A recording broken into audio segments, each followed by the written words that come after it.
Oh, nice. I think she had come and left. We can ask her. Yeah. I just replied to. My water bottle.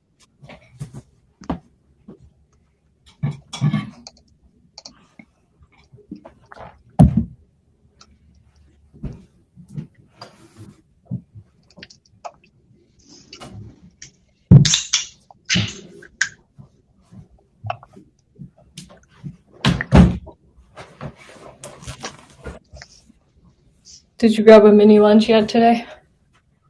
Yeah, I had my usual kind of scramble for something that's quick and ready, which was dried mango again. Wow, you're like a fruitarian. And then I got my LaCroix. Oh my gosh. Yeah, I've been just fruit has been kind of the easy thing to grab because I feel like we end up in these like all morning meetings, and then it's like scrambling to try to take a break, grab a bite before we hop on for lunch break. Yeah. But it's all good. I also learned a new term while I was on my break in between. Have you heard of atmospheric river? No, what's that? It's how they're describing our weather. It actually is, right? It's maybe a good band name. Atmospheric river. It's this phenomenon. So last night we had really, really horrible rain. And it's this phenomenon that I think is either like coming or is present in the current day or two. These like extra tropical cyclones, pineapple express storms. They're kind of these extreme rain downpour kind of situations. So I feel like this term has sort of been thrown around a little bit, and I just finally looked it up. Thought it was pretty interesting. Yeah. Can you see it when it's happening? Well, I guess it's like it must manifest itself as just torrential rain. We did have last night, overnight, we had like extreme rain weather, like, very, very outlier, strong winds. We actually had like National Weather Service was had some strong wind advisory, and then we also had some sort of high torrential rain kind of advisory or something. It all happened, but I think it's all meant to happen and can keep happening this week. Yikes. So it does feel a bit apocalyptic. Yeah. If 2020 didn't get you, we're here for the atmospheric rivers to show up. I mean, doesn't that sound like there's some force like God has opened the thing and exactly. Sounds really epic. I like it. It does. It has an epic sound. Yeah, maybe we can rebrand other things with more epicness. Yeah. What would you rebrand more epically? I mean, honestly, I like this as a band name. As soon as we can play music with people again, just have like atmospheric river jam sessions. Right. We can publish them to highlight it. Sounds like a wall of sound, rushing at you. I'll invite my most hippie friends, and we'll just kind of like wave our bodies in place. Funky chords. Oh, here's Zoe. Hi. Hey, Zoe. How are you guys? Hey. Good. How are you doing? Good. Thanks for having me. Yeah, welcome. Thanks for popping by. I noticed your name is Zoe St. Bernard. Is that your actual name has the saint, or is that Twitter handle? No, it doesn't, but there was a brief moment in my life where I was thinking about legally changing it. It's just Zoe Bernard, but it's my Twitter handle, so. Got it. Yeah. We're big dog fans, so. Yeah. Anything that brings more dog into our lives is good. Right? Yeah. When was that? Do you have a St. Bernard, or have you ever? No, I don't. I don't have any dog of my own, but I am a friend to the dogs of many people around me. But at some point in the future, I feel like there will be a Saint Bernard that I will have. If you were to get a dog, that would be your choice. Yeah, or maybe a Rottweiler also. I'm a little bit late to the dog game in life because like we grew up without dogs and then I married into a dog. Married into a dog. Yeah. Does that make sense? That's not supposed to be awkward. No, that totally makes sense. I know exactly who you're talking. And now the dog actually like sleeps at my feet and hangs out with me all day and is kind of my dog. Sometimes that always happens. Sometimes I was describing to somebody, and, oh yeah, my wife's dog, something like, wait, isn't your wife's dog kind of your dog? It's like, yeah, I guess so. Yeah. What kind of dog? So Zoe, actually, our dog's name is Zoe. Oh, really? Spelled Zooey, which I think was some literary reference. If I recall Franny and Zoe. Franny and Zoe. Yeah. Who is it? Must be Franny and Zoe. Who is that? What's the reference? It's like a J.D. Salinger novel. I think that's right. Yep, that sounds right. So Zoe is a hound mix. So she was a rescue, but has a lot of kind of greyhound-like features. And she's a little older these days, but she used to run a lot. You know, so she was kind of a real sport dog, running dog. Cute. She's the sweetest temperament. She'll just That's really lick you and just, hey, take me with you. She's never mean to anybody. That's the best kind of dog, really. Yeah. Yeah. So Zoe, are you in San Francisco? No, I was living in New York, and then I guess in June I left, and I've just been hanging out with family in Las Vegas, where I'm from. Mm-hmm. Are you guys both in San Francisco? I am. No, I'm just outside of New York. Oh, you're outside of New York. Okay. Yeah, I grew up here. Yeah. Yeah. That's nice. Yeah, I miss the city a lot, but it's definitely been nice to be somewhere where there's a lot of space and proximity to nature, which is quite a great thing. Is that pretty apparent in Vegas? You're saying that there's pretty good proximity to nature around? There is actually. I mean, I think a lot of people think that it's just the Strip, but Red Rock is like probably 30-minute drive away. Mm-hmm. Mount Charleston is super close. It's like there's skiing. There's the Colorado River is right there. Oh, wow. Tons of hot springs. You wouldn't think that from Vegas, but it's pretty cool. I haven't lived here for like 10 years, so coming back as an adult has been really awesome. Yeah. I've actually been to Red Rock. We went trail running there many years ago. Oh, really? Trail running. That place is great. And then they also have a lot of climbers show up there, right? Oh, yeah. Alex Honnold lives in Vegas. Yeah. Alex Honnold and Sonny, I think his wife Sonny. They both live in Vegas, which I was so surprised by. I saw that in Free Solo and I was like, what? Like these world-class climbers decided to live in Vegas? But yeah, I mean, there's so much awesome nature around that you would never think. Yeah, and Red Rock, it's one of the top climbing destinations in the world, which I also didn't realize until this year. I'm like, what? How did I miss out on all of this? It's like so crazy. Is it like a ghost town, like at the Strip itself right now? Like downtown. I mean, when I've driven past the Strip, it looks like. I mean, definitely does not give off ghost town vibes. But I was inside of the Bellagio like last week, and it was weird. Like I've just never seen it like that before. And I think I went to some other casino for some reason, and it's because of how empty it is. Yeah, I mean, it's really, really empty. It's strange. Mm-hmm. Yeah, but it's like, I mean, things are like open, Yeah. Okay. Do they still maintain all the I'm thinking of some of these hotels have these, like water shows and flowers all over. Are they still kind of kept in the same kind of, opulence that they normally would? Yeah, I mean, they totally are. They must be losing tons of money. I mean, they still have the conservatory thing up at the Bellagio, and they still do the fountain thing every night. But yeah, I think so. I mean, and the slot machines are all still open.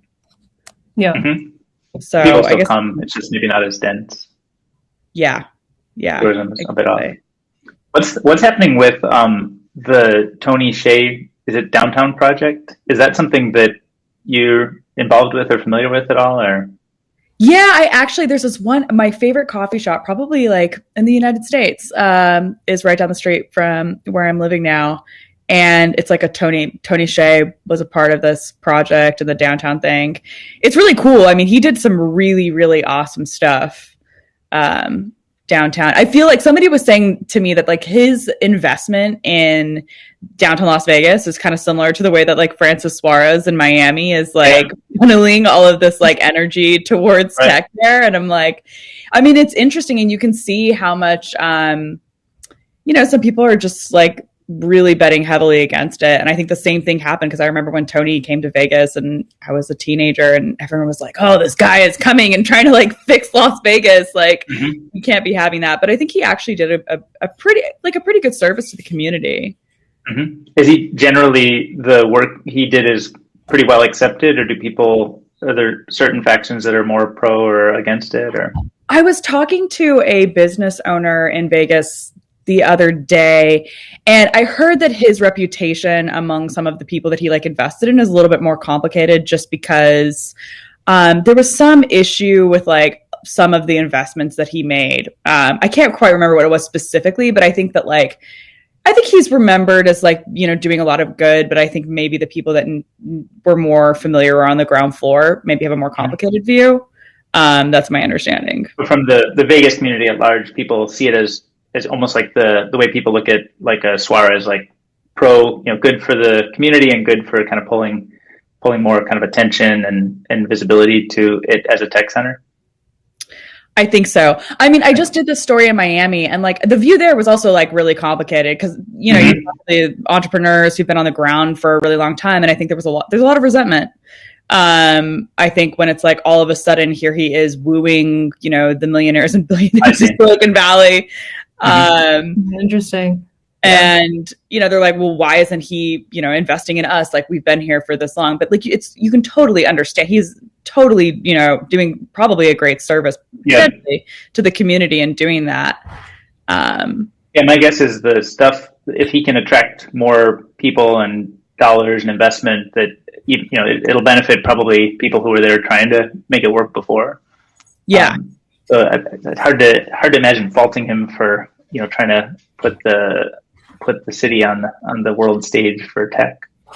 What do you think? Are you guys going to move to Miami? I am moving to Hawaii, actually. Are you really? So I chose a different tropical location. Who is the was it Salesforce guy? Was it Mark that's moving to Hawaii? Larry Ellison. Oh, it's Larry Ellison. Okay, that's right. Because there was like everyone said he was moving to Texas, and then he was like, "No, actually, I'm moving to Hawaii." I think what happened is Oracle, the corporation, moved from Redwood Shores, California, to Austin, Texas. Got it. And then I think Larry said, "Peace, I'm out. Aloha." Like out. I did not realize he was moving all the way to Hawaii. He had purchased Lanai, I think, many years ago. Like maybe purchased. I think so. I think he bought the island like 8 years ago, if I recall. Wow. I mean, it's it's a big island, but it's it's small compared to the typically touristed island. Yeah. But it's it's a substantial place. Yeah. Wow. We were there on Kauai, and everybody's kind of talking about it. And he had like a huge yacht parked in the harbor at Hanalei Bay. Oh my God. On kind of the north shore of Wow. Kauai. And people are like, yeah, that's the guy who just bought Lanai. The locals, they don't even really know what Oracle is, right? They're just like, some guy came in and bought this island. That's so weird. Wow. You're moving to Hawaii. Yeah, well, similar to you, I spent a lot of last year in Colorado. I mean, I love New York so much. I've grown up around the city and stuff, and my family's here, but I kind of took the pandemic as my excuse to go move to this tiny mountain town and just like be outdoors and hike all weekend. And I was just there with my one college friend who's also super outdoorsy. So we've always wanted to learn how to surf. So we decided that we would take a couple months and spend some time in Hawaii and like also get outside as much as we can. That's awesome. Gosh, Yeah. I'm like, I want to do that. When are you moving there? In less than a week, Monday. Wow. Are you going to ship a bunch of stuff, or you can kind of handle it in a No, backpack? I kind of just travel with my little backpack, so it's been pretty easy. Yeah. But And so you're planning on coming back after the pandemic's like maybe subsides. I think so. Yeah. I mean, like one thing that I've been thinking, I feel like for the last few years I've been very itinerant, and I'm the kind of person who loves travel, and I've split some time between India and the US and various places in the US. But if I'm like real with myself, I think if I actually want to make local change, I need to stick myself in a place for longer than like a couple months at a time.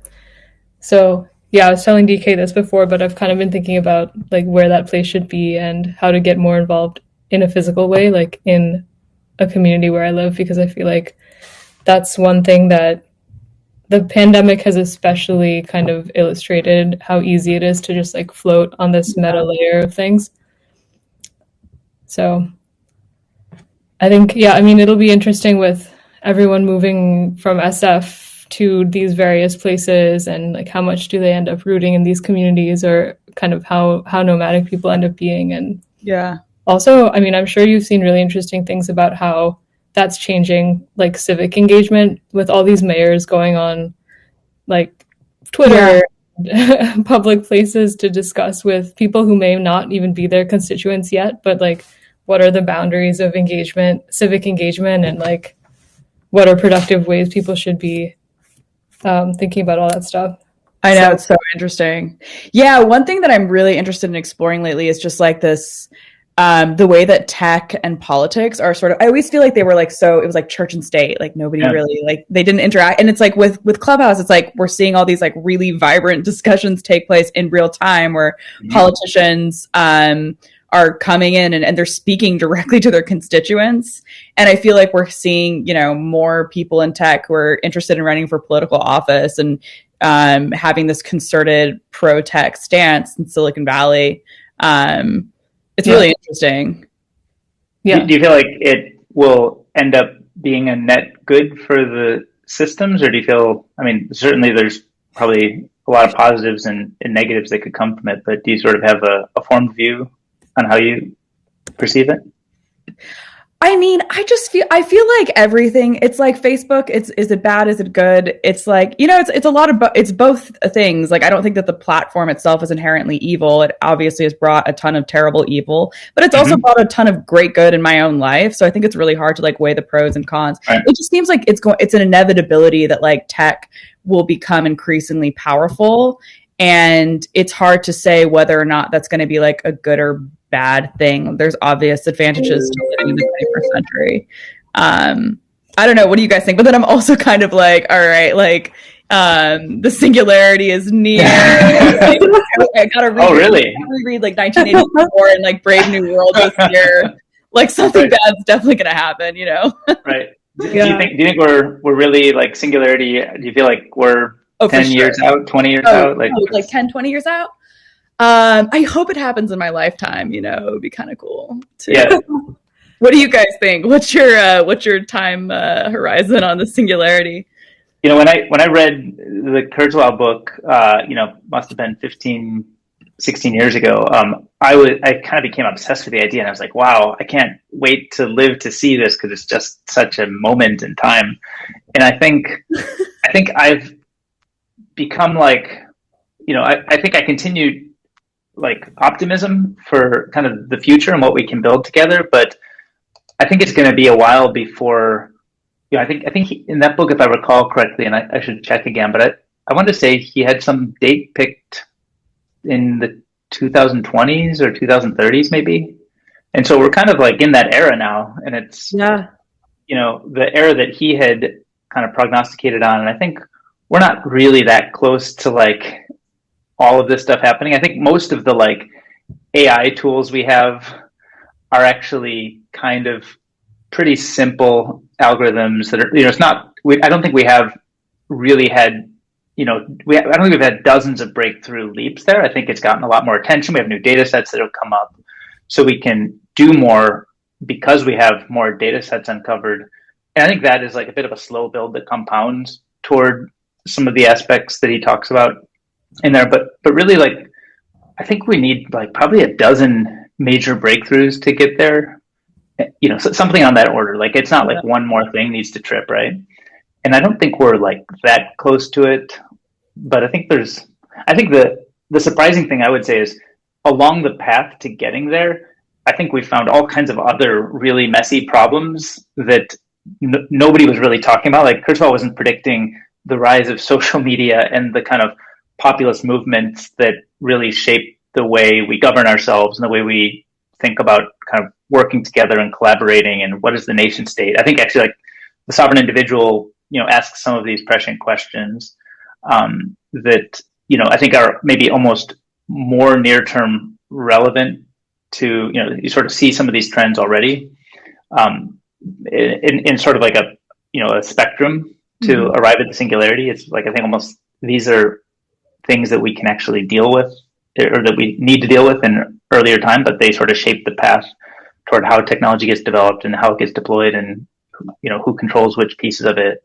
So I'm still, you know, I'd say call it like a techno optimist, but I think I've muted my belief that singularity is actually anywhere really near. Yeah. I think it's quite a bit further out maybe, but I mean, geez, it'd be exciting to see in our lifetimes. I don't know.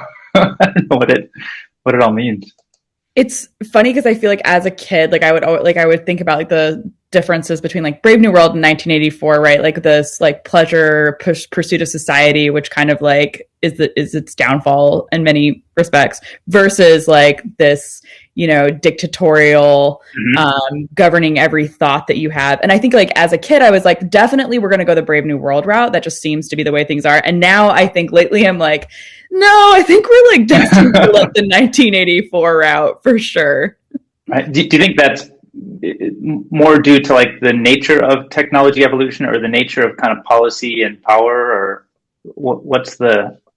why do you think that's changed? I mean, I think that there was just like the Trump Twitter ban, you know, it's and the stuff with Parler, like, I mean, even though I was personally for, you know, the Trump Twitter ban, it's kind of like, what are the effects of that and what is that policy going to look like down the line? And I mean, there could be some vast repercussions to the fact that like Parler can't, I think they're actually online now, right? I haven't followed it. I know they had gotten taken down. They were kind of scrambling to reassess how they serve their content with less restriction. It seems like we're kind of at the point where we need some sort of system that's not just like, you know, massive companies deciding what can be on the internet. Like, we need to have some sort of policy. Yeah. And I think, you know, in policy, where does policy come from? Because it comes from somebody elected who, you know, hopefully we all decided was good for that role, but the feedback loop for how they make policy on fast changing technology decisions isn't always, you know, it's sort of from an earlier era when we didn't have great publishing and communication tools, certainly not as kind of liquid or rapid as they are today.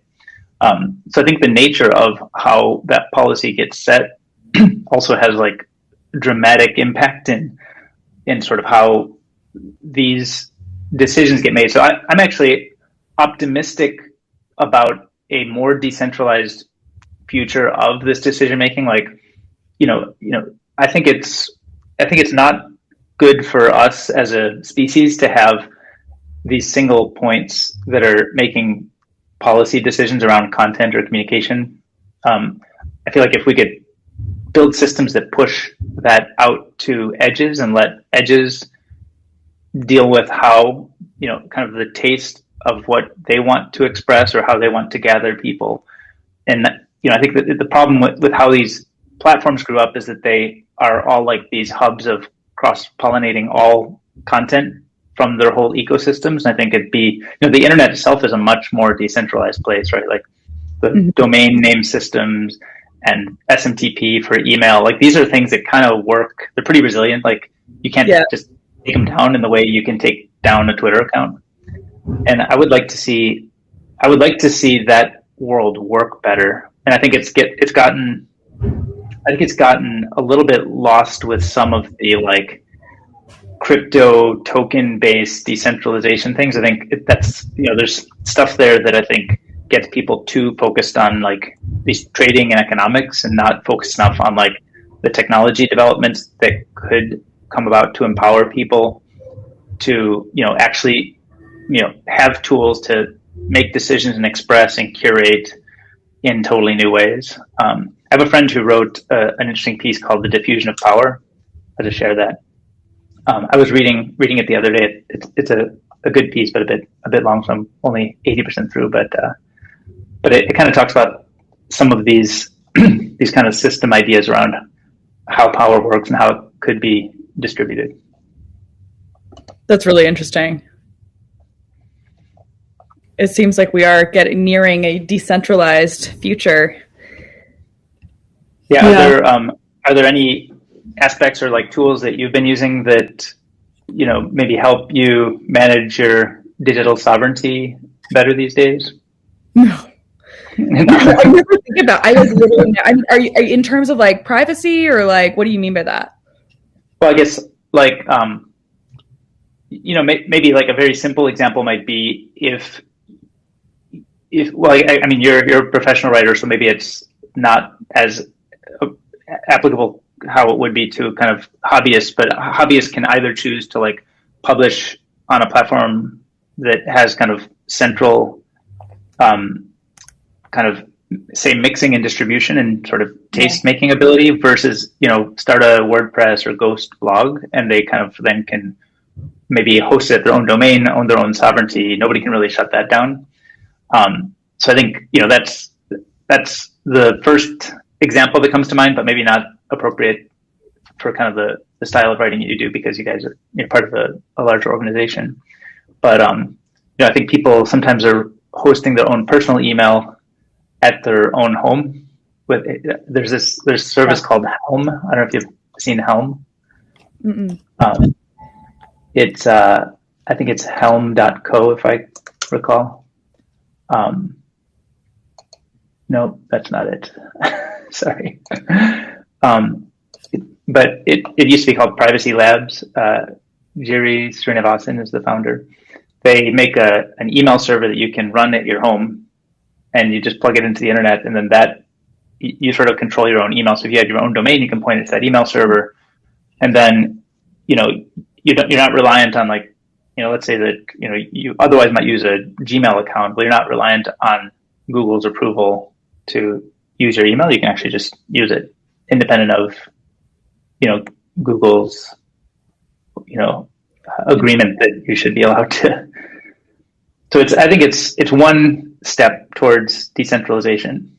I don't think we don't have like the perfect bundle or the perfect stack that really enables people to sort of have more sovereignty or control over, I think what you publish and what you say and where you say it.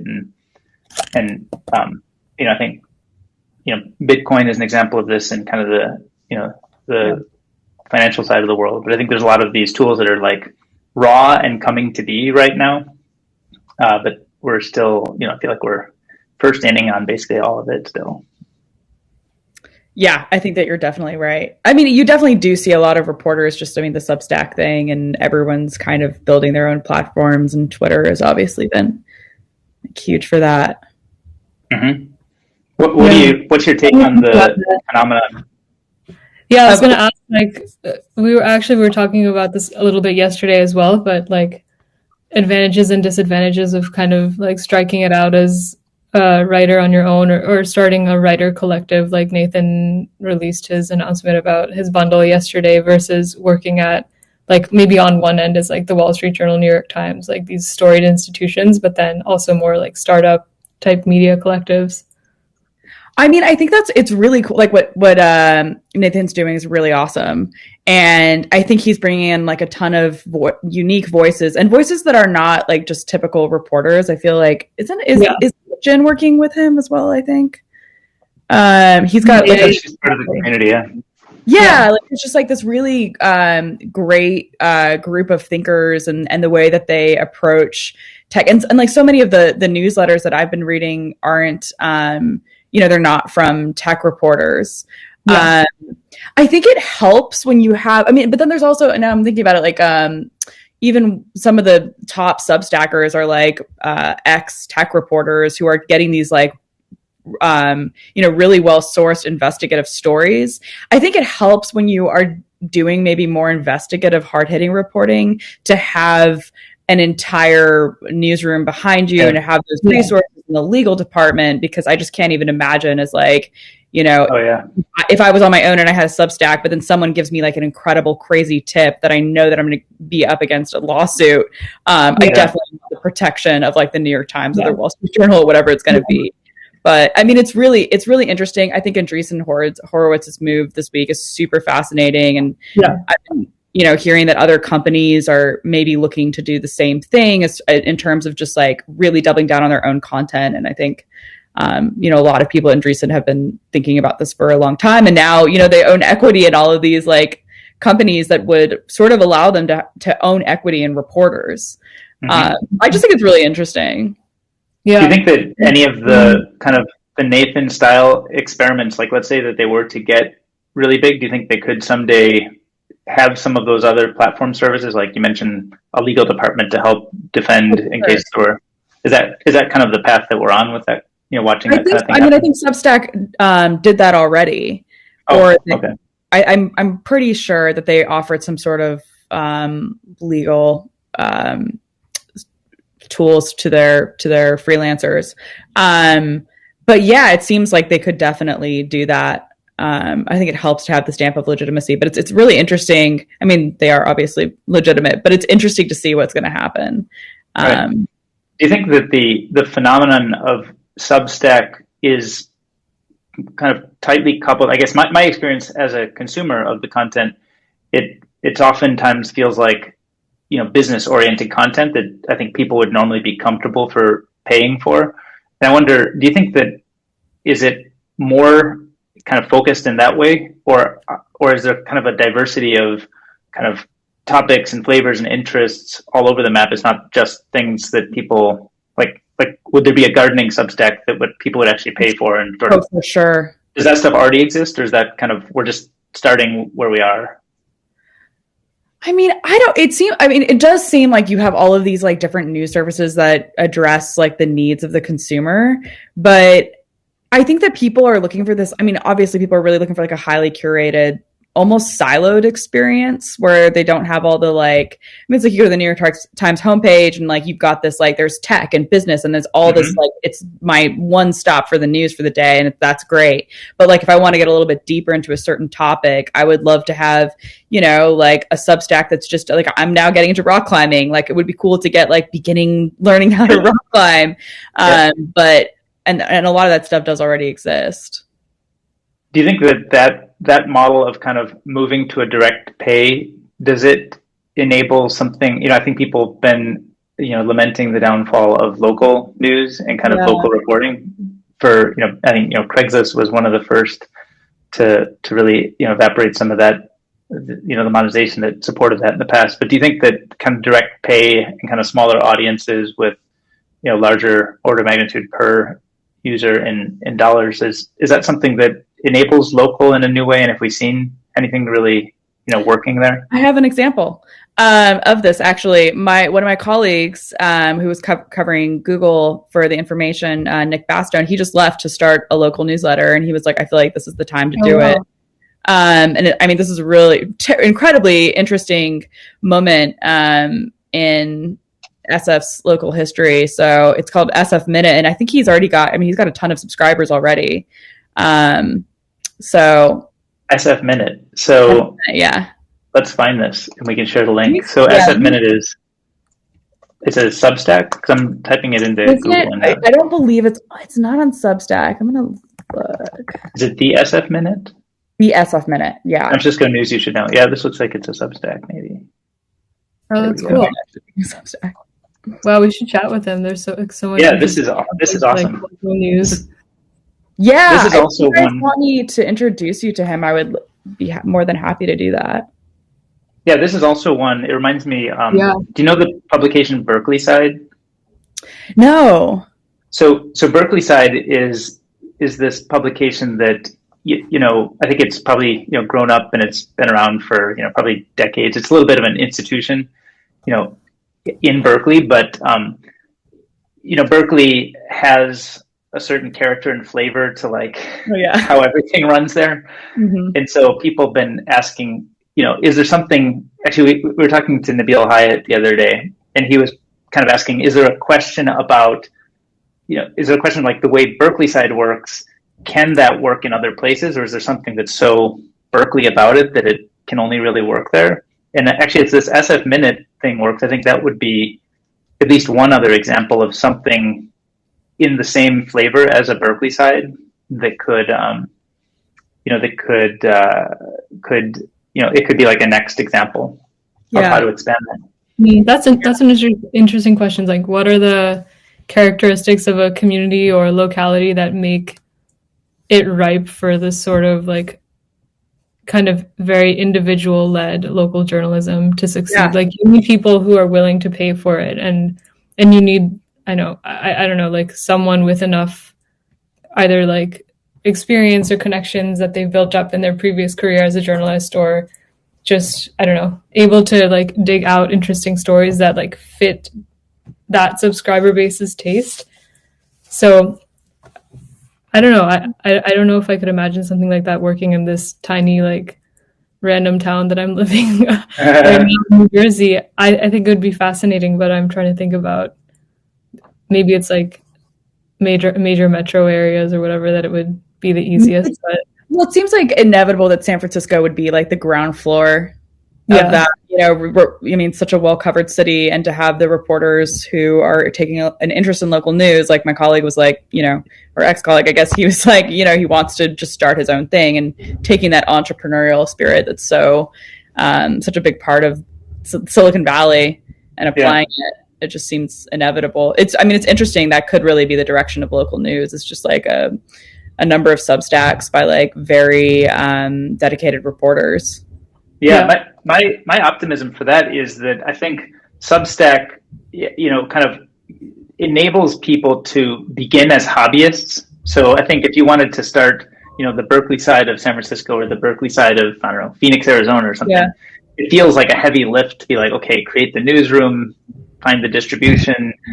There's just like a lot of moving parts to do that. And so if you actually are enough of a civic, you have a presence and a personality, and you're known, your neighbors know you, and you're kind of a hub of, I don't know, gossip or information or whatever it is, it seems like you should be able to do it. But the threshold to climb with the more traditional one is hard. Whereas, the kind of the Substackification of writing may help people feel like, hey, I can do this as a hobby, and it doesn't have to be a business, and I'll just do it because I like it and it's more enjoyable. And then if it turns out that it's really working, I bet there's like really strong compounding effects if you start this thing. If you start, let's say you're in Phoenix, Arizona, and you're kind of known, and you have, a couple dozen friends who really know you and respect you, and you just become this hub of information. So people start sharing information to you that you can then sort of curate and blog out. And so you're not always necessarily, I think some of the aspects of journalism that work also have like strong network components to them in terms of brands that get information, that curate information, that rebroadcast within their taste. And I think you can start to do that on like an experimental hobbyist scale, and then those could grow into real businesses that at least support one writer. And then in cases where it's a larger population and there's more to do, maybe you can support something like a small newsroom like the Berkeley Side has today. Yeah. What are Balaji's thoughts on this? I'm not really familiar, but I know that he's like tweeting a lot about journalism and all of this. Is it like local ways of protecting and empowering like local news stuff, or is it completely a different thread? Or do you guys have thoughts on that stuff? I don't know, Zoe, have you read his stuff? I not on like I don't know what he thinks about like local news. I'm not sure. He just seems like he's an advocate of anybody going direct. and bypassing the evil New York Times. The evil New York Times. Okay. Yeah. Do you think there are aspects to what he's saying where you'd sort of take issue or disagree with? I mean, maybe he has a pretty aggressive framing against the New York Times, which maybe is not super healthy. I think it serves a purpose and provides something in the world. But are there kind of fundamental issues with how, with the topics, regardless of the UI, but the way he presents, the topics he presents? Are you talking about like the way that the tech press is? I mean, I think in Silicon Valley, it's seen as being like pretty adversarial to tech. Right. Yeah, I think there's certainly like kind of a push and pull. I mean, I think that there's like some issues with both things, right? Like, I do think that people in Silicon Valley are very sensitive. And I think that sensitivity comes out in a number of ways. I think that the VCs that are investing in these companies are very sensitive, but I also think that the employees who work in a number of the companies, they're very sensitive as well. And so it can be pretty easy as a tech reporter to go around and speak to 10 aggrieved employees and, get this story together. And then, there you have this story about this toxic culture. And I think that some of these toxic culture stories, they are totally legitimate and they should absolutely be out there and everyone should know about it. And some of the stuff, it does strike me as just a little bit thin. But it's an easy way to, get subscribers for your publication. So I think it's on both sides. And I think that, it's easy to get aggrieved former employees on the phone because they're, if they have a complaint with their company, they're a highly sought after employee. And if they want to seek change in that company, it's easy to talk to a journalist. So, I mean, I don't know. I think everyone's a bit sensitive, maybe. Right. But it seems like the future would have, I mean, my assessment would be that it probably has a lot more direct, but it also has these more independent, we were talking to Amir about this yesterday, is, an organization like The Information is more neutral than any individual company writing on their own blog, like meaning can be more neutral about the topics than a company would be about themselves on their own blog. Yes. In the direct pay nature of subscriptions, kind of ensures that, the quality is in service of the consumer and you're not dealing with kind of advertisers and other kind of business models. So, and we even sort of jokingly asked about, is The Information going to launch a venture capital firm? And we were delighted to hear that. Startups turns into a VC firm. I know. Yesterday. Yeah, that would be really funny. It is interesting though to see how things are going like so side by side like that.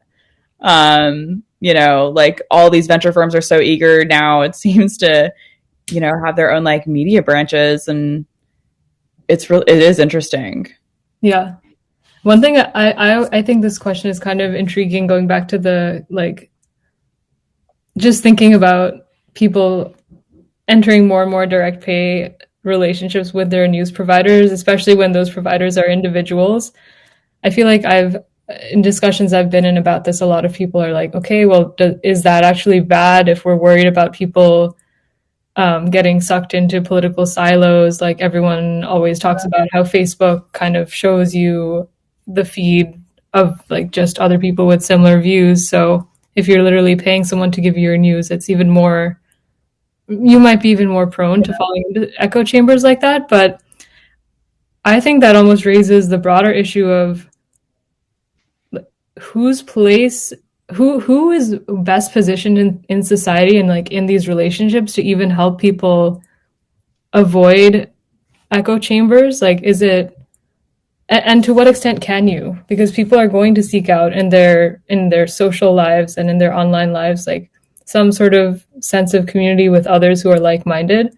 I think it's so important to expose people to kind of the lives of people who are different than them, but it's just such a hard thing. Like, maybe that's best done by like mandatory civic service after high school, or maybe it's like completely a question that we should start thinking about seriously outside of just tech.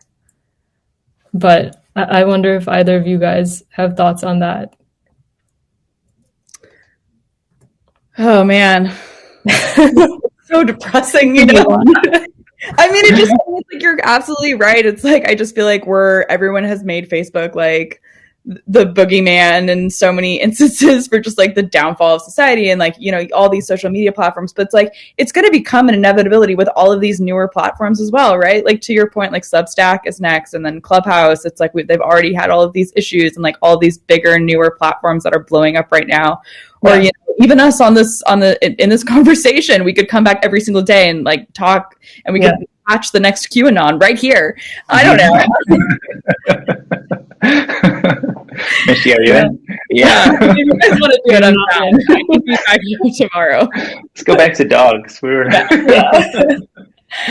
No, but seriously, it's such a tricky question, and I think that it's like not productive to just think of it on a platform by platform basis, because there's so much more about at the most micro level, like human psychology, and then zooming out, like what are our social interactions with people? Where do they happen? When do they happen? Like who mediates them in terms of like who are we getting exposed to differing perspectives or not in our everyday lives?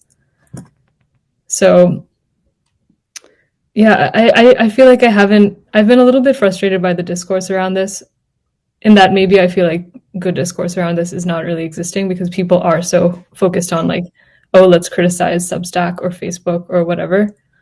I mean, do you think the solution is like more like critical thinking style classes taught at school, or maybe, I don't know. I did a lot of my like academic type research in this area, and I feel like I started off really intrigued by like, okay, let's study psychological bias and do all of these experiments and like run things on MTurk and see what like debiases people the most. But realistically, I feel like for me, I actually do keep thinking about the power of media and storytelling. Like if you can run like a really good Netflix TV show on like, I don't know, a Muslim family that lives in Kentucky, like put two things together that don't often go together in someone's head, like have a compelling story about that and humanize them for a certain population. I almost feel like that's where sometimes the most progress is made, because it's not like in a didactic form. You're not telling the QAnon supporter like you should talk to liberals from Berkeley or vice versa. But how can you sort of like encourage those social interactions in a more real way and like a more lasting way? So I don't know if it's like think more about the media we're producing and the like fictional or non-fictional stories that we circulate, or if it's school education like you were saying, or are there things that these platforms should be doing to sort of try to encourage some of that stuff? I'm not sure. I just shared a link to a TV series called Little America that was part of the Apple TV Plus subscription. Yeah. Have you seen it? I haven't seen it, but I think, this is kind of what I mean. Yeah, it's wonderful. I think everything that Apple TV Plus does is, it's almost like HBO-ish in the quality of like storytelling and narrative, and the production is just very, very high quality. And this one showed, I don't think this one showed a bunch of the lives of people who kind of came to the US as immigrants, and how they lived, how they made ends meet, and how they found success, and how they sort of helped their children build a career, as like, winning at squash, or, sort of moving to a bigger city and doing something great. And these stories, like you can imagine that it would be hard to just bump into something like this sort of accidentally on Facebook and deeply engage in these stories in the ways that you can. But I think this is like, I say, a great example of if you could get every person in America to watch these kinds of stories, like well produced, super high production value, great narrative. And I think that kind of stuff would shape minds, and that would help people connect with people outside of their direct sphere and outside of maybe their political views, outside of maybe the specific agenda that they want to see succeed and kind of get better touch points with other people. I'll have to check that out. Are there any other pieces of media that either of you have seen that kind of uses narrative to help people connect with stories far outside of maybe their own experience? There was this really interesting, here it is. So this professor at Princeton, I mean, this is like an example that was a while ago and didn't happen in the US, but she basically like designed a radio soap opera to try to help bridge divides in two very divided communities in Rwanda. So totally fictional, but almost like, I think it was sort of like a Romeo and Juliet type story. Somehow was able to measure like attitude change within the people who lived in the communities that were like in real life actually quite divided as the soap opera was going on, and had quite remarkable findings about just like kind of what you were saying before, but the power of well-crafted fiction, even to make people at least more willing to empathize with someone they feel is very different. But I think a big part of it is also just like people are so uncomfortable admitting ignorance or not having an opinion on things, especially on Twitter. It seems if you're like in the middle of these giant debates between like, isn't the New York Times evil, or like, are tech people just like too egotistical, or what's going on? It's like you were saying, Zoe, it's like both probably. Like it's always like a little bit of everything, but at the same time, how much like there's some line between like being unproductively hardline and like caricaturizing people, and then you can also, it's not really productive for people to just be like, well, I don't know, like a little bit of this, a little bit of that, like let's just move on with our days. Like what's that middle ground where you're still thinking critically but not falling victim to the sort of extremes? Have you seen the letter.wiki conversations? No. I think this is a fascinating example of a tool that it sort of addresses more longer form, kind of almost like a longer form open letters between two people who have differing opinions. And the quality of thought and writing that goes into it, I would describe as like, it's very well thought out, and it's carefully crafted, and people are trying to like make their best arguments. Now it's, small scale, but you can imagine that I think seeing two people who are kind of coming into that kind of conversation format, really trying to make their best case, and only really getting credit if they effectively steelman the opponent's argument, so that you can, it's well understood that you've digested what they actually mean, and you're not trying to just like flippantly dismiss it in the form of a tweet. I think like the short form is nice for some things, but I think it also causes a certain type of dismissive approach to things. And we don't really have a place. We have a place online where like an individual could write a blog post and say like, this is what I think. But if anybody replies and disagrees, they're just like kind of lost in the comment section.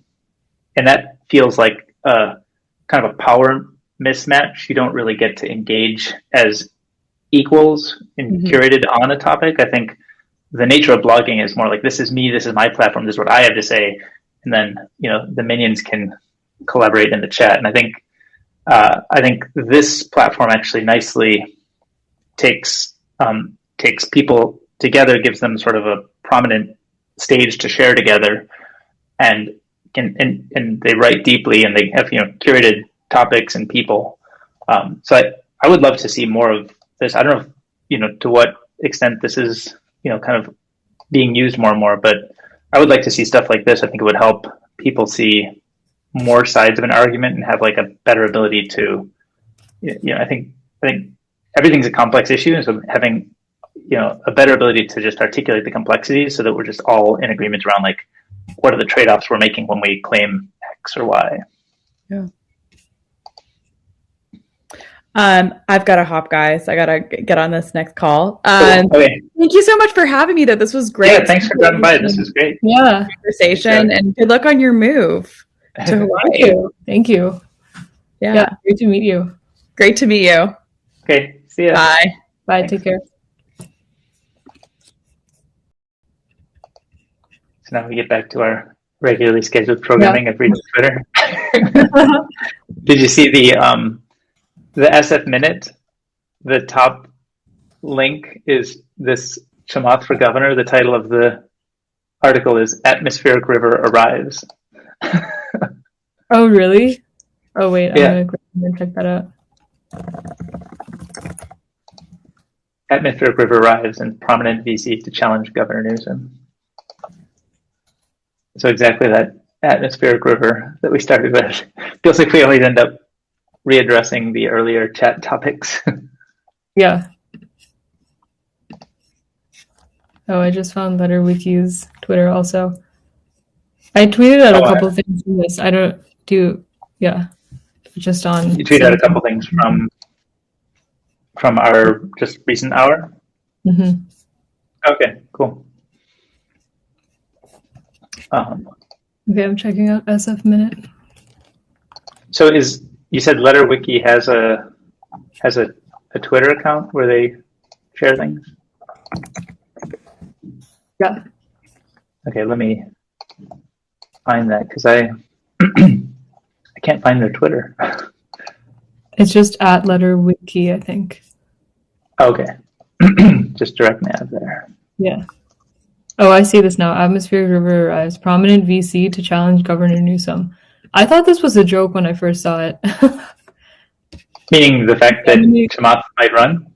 Yeah, there's just so many trolly things on Twitter that I was just like, did someone just make this up, like as a Chamath meme? But then it was actually real. But I think what happened, I don't know the entire genesis, but I think what happened was he came out a week or two ago with just a few tweets like, hey, it should be like X, Y, and Z, and this is what it should be. And then somebody who was like a fan of what he had tweeted put together that website. And at least that's how the story goes. I don't know if he actually was encouraging it or not. But once the website was out, people started getting excited about it, and he was liking and retweeting the website. And so I think sometimes it wouldn't surprise me if it was entirely organic the way described, or if there were a little bit of pulling strings behind behind the public. But I think the first step is does the Newsom recall happen? Because I think first need to focus on recall of Newsom, yes or no, and then if you have a yes, then I think you can say, okay, who should be the new governor? I think that's kind of a more binary switch that needs to be solved first, as we need to decide, yes or no on Newsom. I was surprised when I saw. So I have, certainly people in my network who are very excited about this development. I've got to say, having somebody who doesn't have the alignment with special interests in California seems to me to be a good thing. Mm-hmm. I think that's probably just like, maybe it's too obvious for me to be a fan of this because like I'm in tech and he's in tech, but I don't have any other like particular,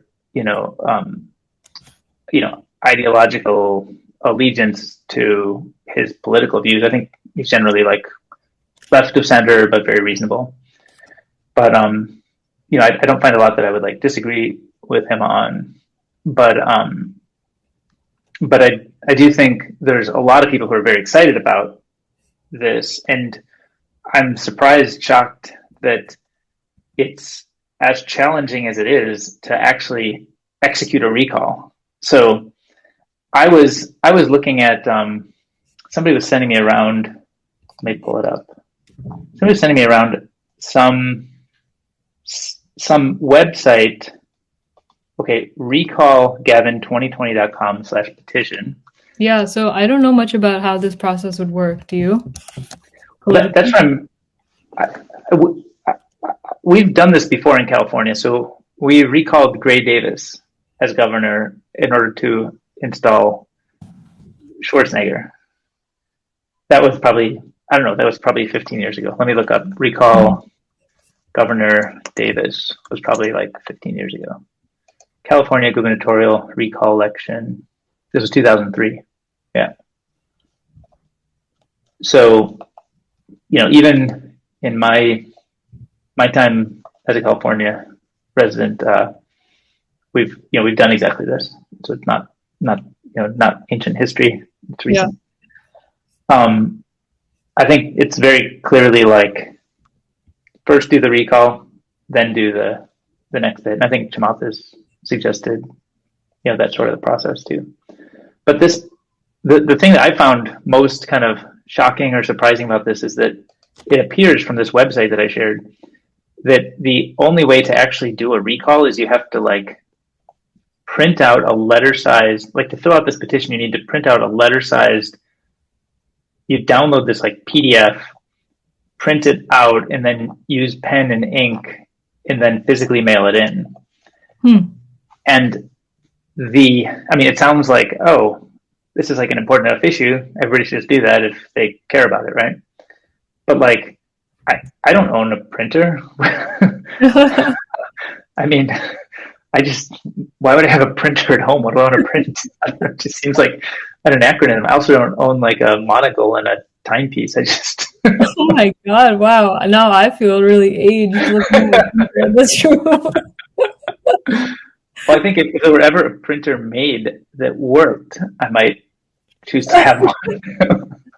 But it's always you have to install some device driver and it's got some proprietary Canon software or something that just I mean, I would hold people back. Like if people can do the whatever GameStop shenanigans are going on right now, they can definitely orchestrate like mass printing and mailing recall A4s to people in California. That's what I'm wondering. Like, if you want this to succeed, I think you need to make this thing like more possible. Like, you need to make it kind of easier for people because I think you have to, like, the reason the GameStop thing happens is because it's just internet. Click around on things and express your view. Okay, you learn about something in Reddit, you go over to Robinhood, you express it with a few clicks. And I think it's actually like a good thing that you can express your actions and opinions without a lot of overhead. But this thing, it's like, am I going to go to like a Kinko's, FedEx in COVID times and try to print this thing? And I don't know, it just feels like you have such a threshold to reach in order for it to happen that it almost seems like it's protectionist of the existing system. And so whenever I see that pattern emerge where something feels protectionist, I'm like, okay, well, how do you turn it inside out and enable it more? And I was thinking about like, certainly there's probably like, I think we've seen before kind of mail in things that get, people who build automated things to help mail in stuff. You've seen these before, right? Like, do you remember when I think Mattel was doing their Barbie? They were trying to decide the next Barbie profession. Do you know what I'm talking about or no? This is pretty funny. What was that? Computer engineer Barbie. What?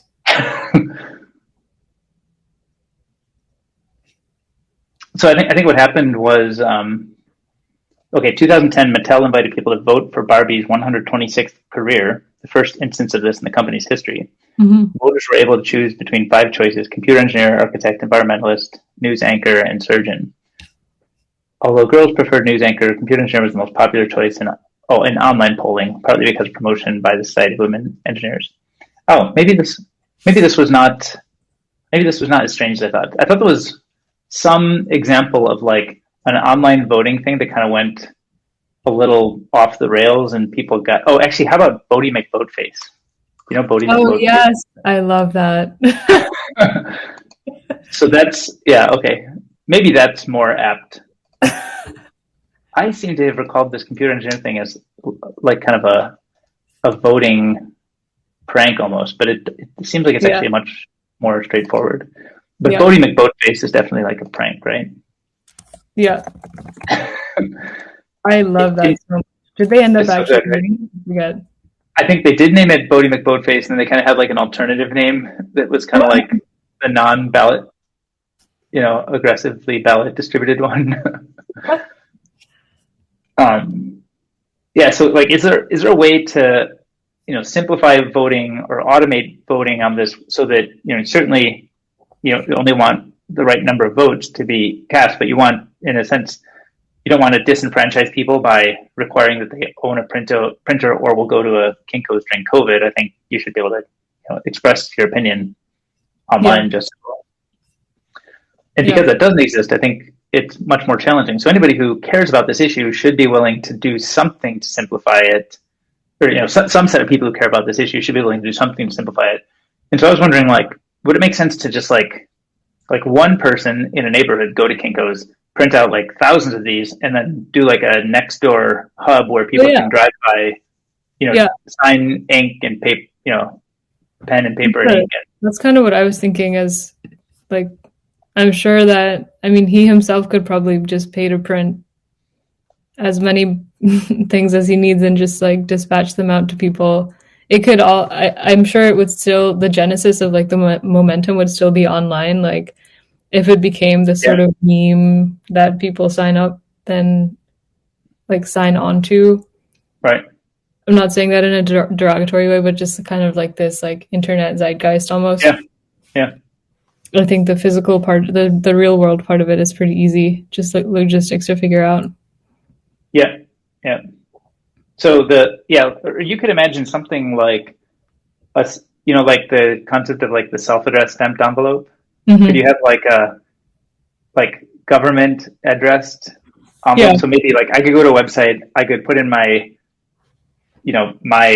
home address, and then some automated system sends me like a printed paper that I can fill out, as well as a stamped envelope that will go to the right place. And then I just receive my mail, sign the thing how I want, put it in the thing, and maybe even just put it in my mailbox or drop it off at a mailbox. Yeah. I feel like you'd lower the barrier to people to express their opinion by, probably 2 orders of magnitude. I mean, something huge. Yeah. So I was actually thinking of trying to compose these ideas into some sort of like a tweet storm to try to see what people think of it, or are there solutions that have already occurred? I mean, I would say this specific issue, I think I would probably, I need to, read it and understand more detail about the specific one, but I think I would probably be a fan of the recall. But it's more the framework, the general issue of how you automate these in a way that empowers people's opinions to be expressed, instead of, I think you want to not go so far as you let people ballot stuff the way I think Bodie McBoatface was. Yeah. But yeah, I think more empowerment is better. Yeah. Yeah, I think it'll be interesting where the locus of that action would be. Like, is it Twitter and it just becomes like massively like a Twitter movement, or does it happen on Reddit, like with the GameStop stuff, or is it some third venue, or is it like a website that he himself makes? Like, what is the place that's collecting people who are keen on this whole idea?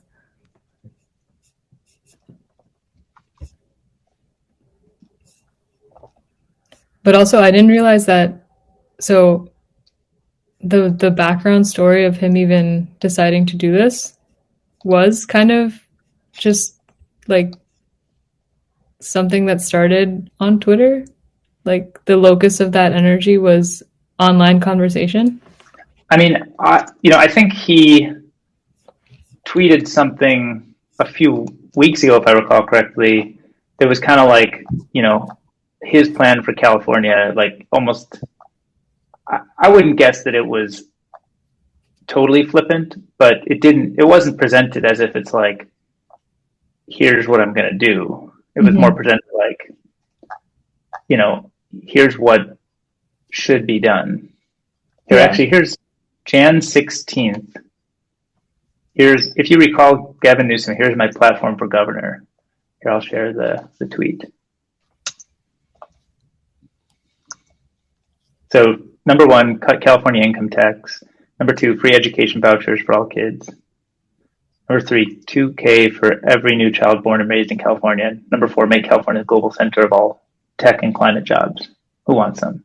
So I think that was the first tweet that was really like in this vein. And that was only Jan 16th, so 11 days ago. And it has 20,000 likes, 2.1 thousand retweets, 2.4 thousand comments. So it's, it got uptake. I think there's appetite for this. Mm-hmm.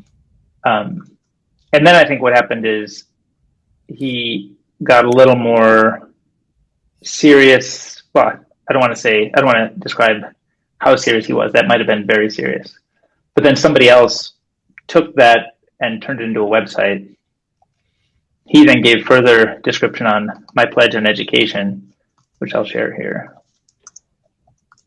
And so raise the minimum teacher salary to $70K, free vouchers to send your children to the school of your choice. California will guarantee ISAs so you don't have to get student loans ever again.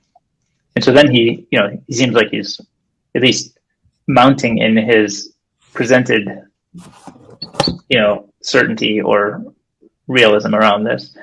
And then my understanding is like somebody made the website a few days ago. And wow.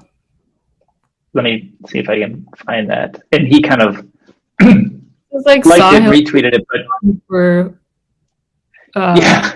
Austin, whoever did this website. Yeah. I mean, what are there's certainly commonalities there, right? There's a lot in common between like how Sahil effectively raised, not just for Austin, but I think he did it for I think he found a bunch of like other emerging or potential emerging managers who maybe didn't have kind of the brand and audience that he had, but he knew he could sort of direct brand and audience to give some focus and attention to them as emerging managers. Which I wasn't joking the other day when I was replying to I think Darcy was talking about this, right? Yeah. And he said something like, something about the fund to fund model. And I said, like, I think Sahil almost accidentally started fund to fund for, emerging kind of rolling funds. Yeah. I'm going to pull that up now if I can find it.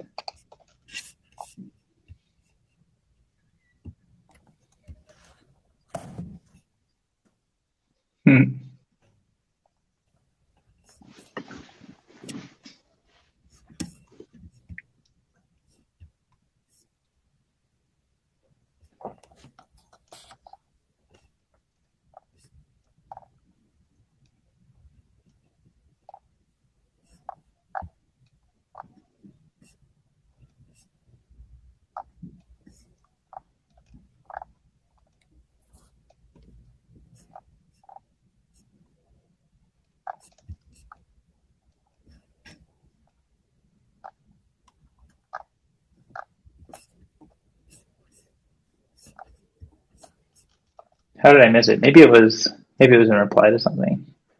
I'm looking through his feed and I can't.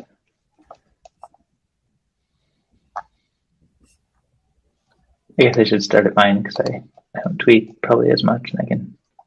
There it is. Yeah. With so many great solo capitalists getting started, is the timing right for a YC for funds? So this YC for funds thing has, I feel like that's been a little bit of a meme for many years now. Is that something you are familiar with or have seen people poking at in different ways? Not really. You mean like experienced investors sort of nurturing emerging angels? I mean, individual investors? Yeah. So like First Round has a thing called Angel Track. Yeah, I've heard of that. So it's curriculum, opportunity, and community for exceptional emerging angels. So that's First Round program. I'll share the link there. And then In terms of like VC funds looking for scouts, so they'll like try to beef up people's skills and then hope to get them as scouts for their firm, but nothing in terms of nothing that actually seems like what YC did for founders. right, there's see, I think the scout stuff, it's a phenomenon that's been kind of alive for, geez, must be like, I think Sequoia started almost a decade ago, if I recall. Like it's been around kind of forever, and I think it's certainly been a successful program. I would guess for them, and then a lot of others started doing it. But if it's not like institutionalized in a way that really, really has a lot of structure to help people connect in this way, then it's it feels like it's missing kind of what works about YC. Yeah. On Deck has this thing called beyonddeck.com/angels, which is like an on deck angel network. I think AngelList has Angel Network. Does AngelList have an actual program?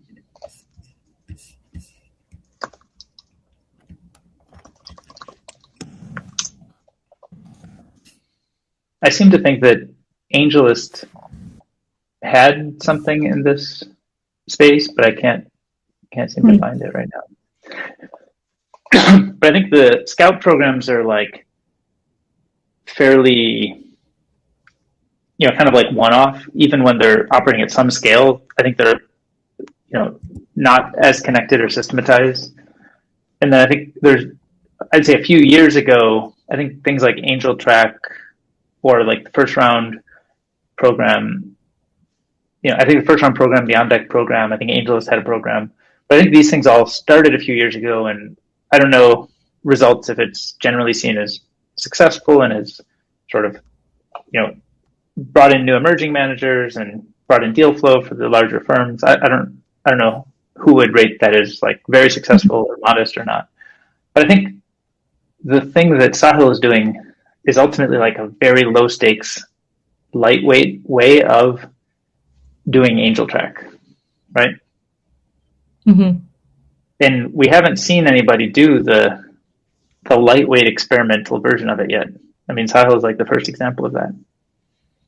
Yeah. And I think we learn this every day when we do Lunchbreak, right? Is when you do kind of these lighter weight, lower stakes versions of your core offering, just, new stuff happens. You're surprised in interesting ways. It sort of helps guide and shape what it is because of the kind of organic energy that enables. And so I think what might that be for, if you were him, or if you were doing this sort of like experimental stuff for helping out emerging angels, what questions would you be thinking about if you had an eye towards like, could this eventually be institutionalized, or how do you like more powerfully uplift emerging investors? And not if I were the lead product manager for First Round Capital Angel Track. I don't know if they'd be interested in this. I mean, yeah, that just makes them a fund to funds, actually. The scout stuff feels more transactional in a way. It's like, we'll give you money, you give us leads. But this feels more like, we'll give you like training and connections and a lot of stuff that will help you become a better investor.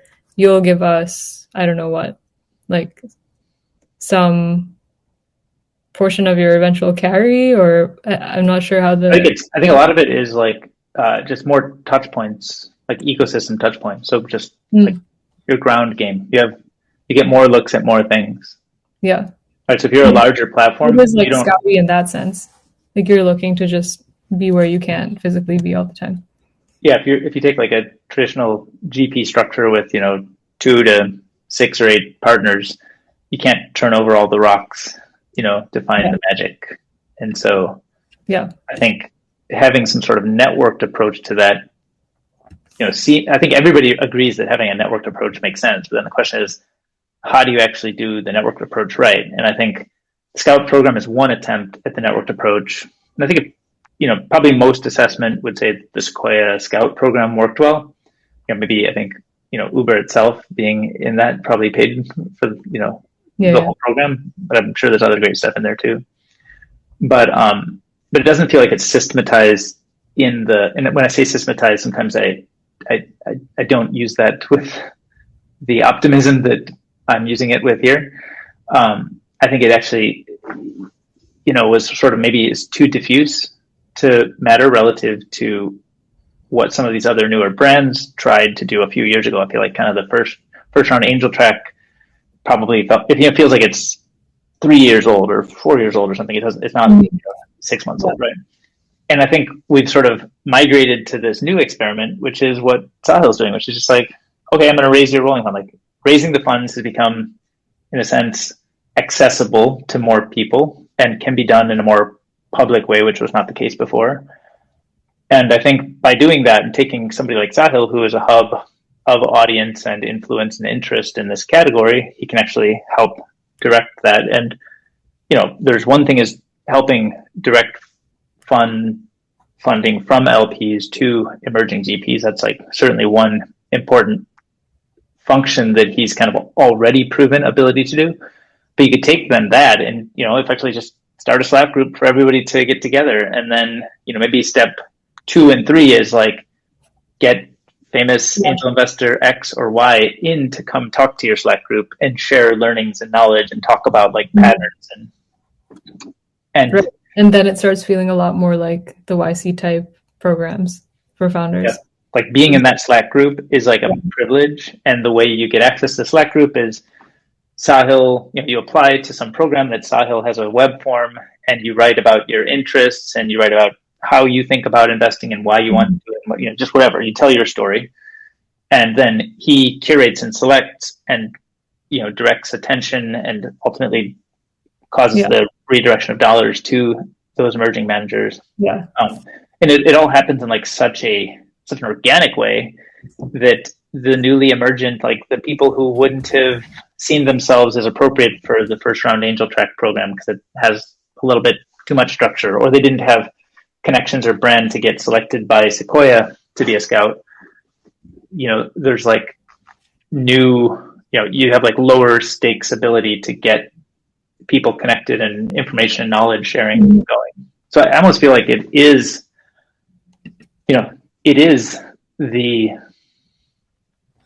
the organic bottoms up version, and it starts without the, it almost like just starts with what works instead of starts with like the vision. Mm-hmm. But it almost seems like one of the, maybe it's a cardinal sin in startups is starting with like the vision and then trying to find a path versus like start with a path and then figure out where it can go. I mean, I don't know. That's probably too harsh to say that because I think there's too many people who only focus on kind of something that works and don't focus enough on where it goes. So I'm going to take that back. I think it is important to, I guess, maybe know an interesting space to be playing in, right? So like the emergence of new managers is an interesting space. The vision of like exactly what the 8-week program with the Slack community and who's going to be on the roster of influential angels, that's too much structure. Like you can do all that. It's a heavy lift to get it all together, but like at the end, you haven't really solved the problem, which is like become the hub of attraction, the magnet for all the potentially emerging managers who would have been overlooked by traditional systems, and that you can sort of use your influence and audience to, help redirect fund flow into, and then you can sort of build the mentorship and programming on top of that. Yeah.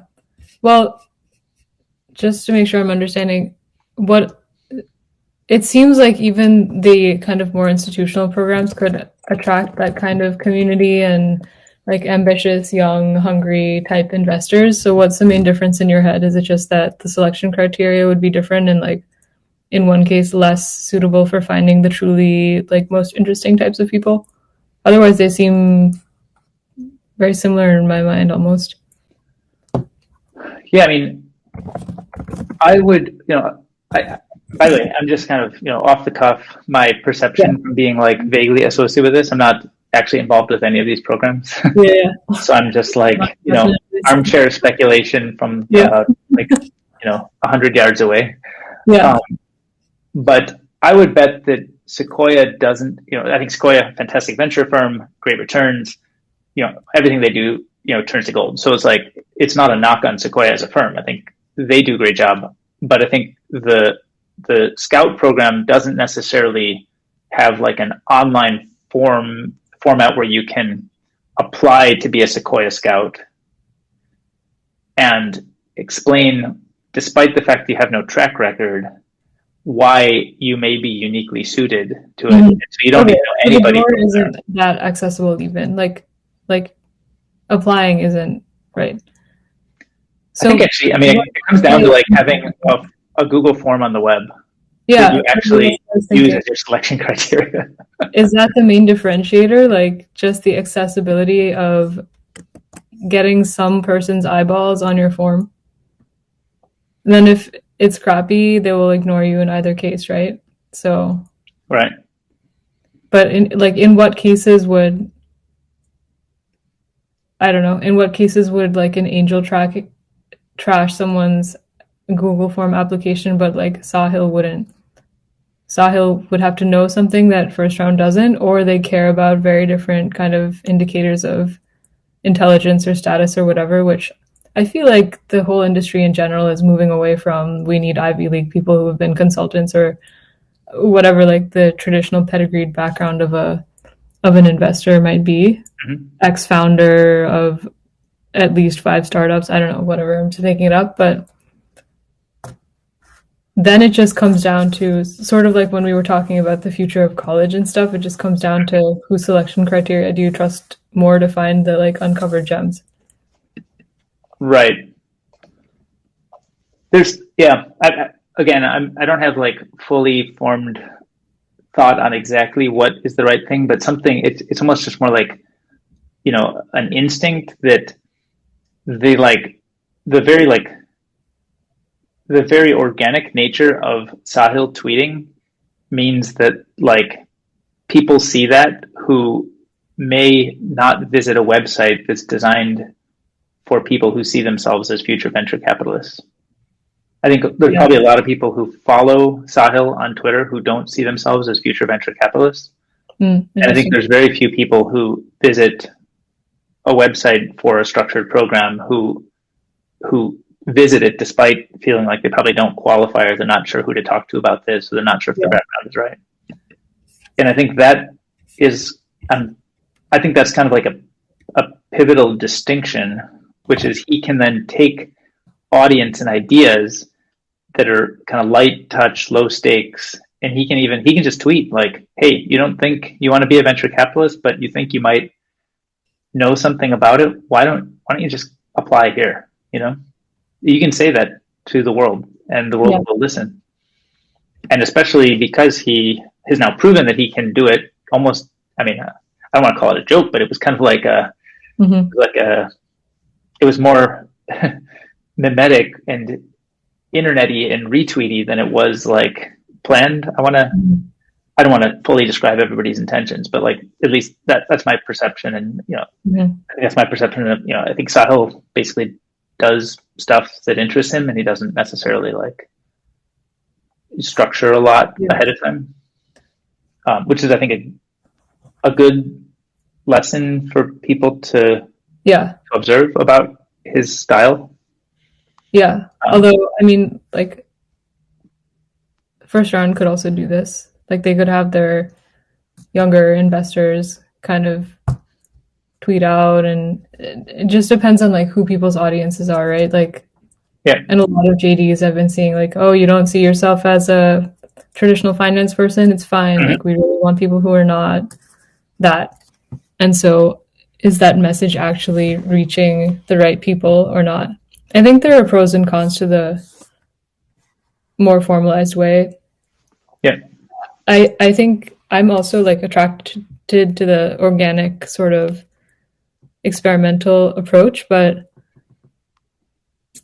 I've been trying to think of just like some things to keep in mind depending on what the overall goals are. But things like that also like don't include someone who doesn't know that Twitter is so important for the tech ecosystem and you must follow these like 50 accounts or you're just not going to know what's going on.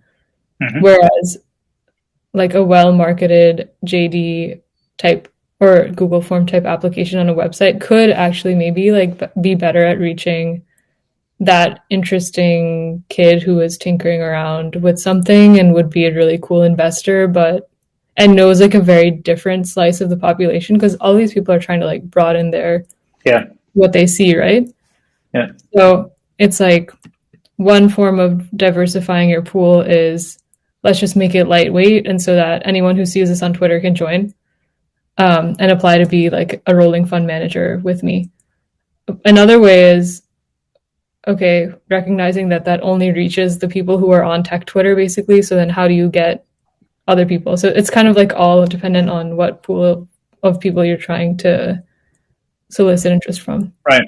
Yeah. And so, yeah, that's an interesting point. So basically the kind of, structured existing brands, with a form publishing probably take the frontier of people who are in the venture business and expands to the frontier of people who kind of see themselves or want to be in the venture business. And that probably has implications to like, certainty or like likelihood of like fit and quality and understanding. And there's like probably a lot of things that benefit by not casting such a wide net. You can actually just move the frontier out. That could help an order of magnitude more people get engaged and get involved in the ecosystem. And then, and they can, they can sort of, by casting a not as wide a net, you actually can be more bespoke or hands-on in your curation process.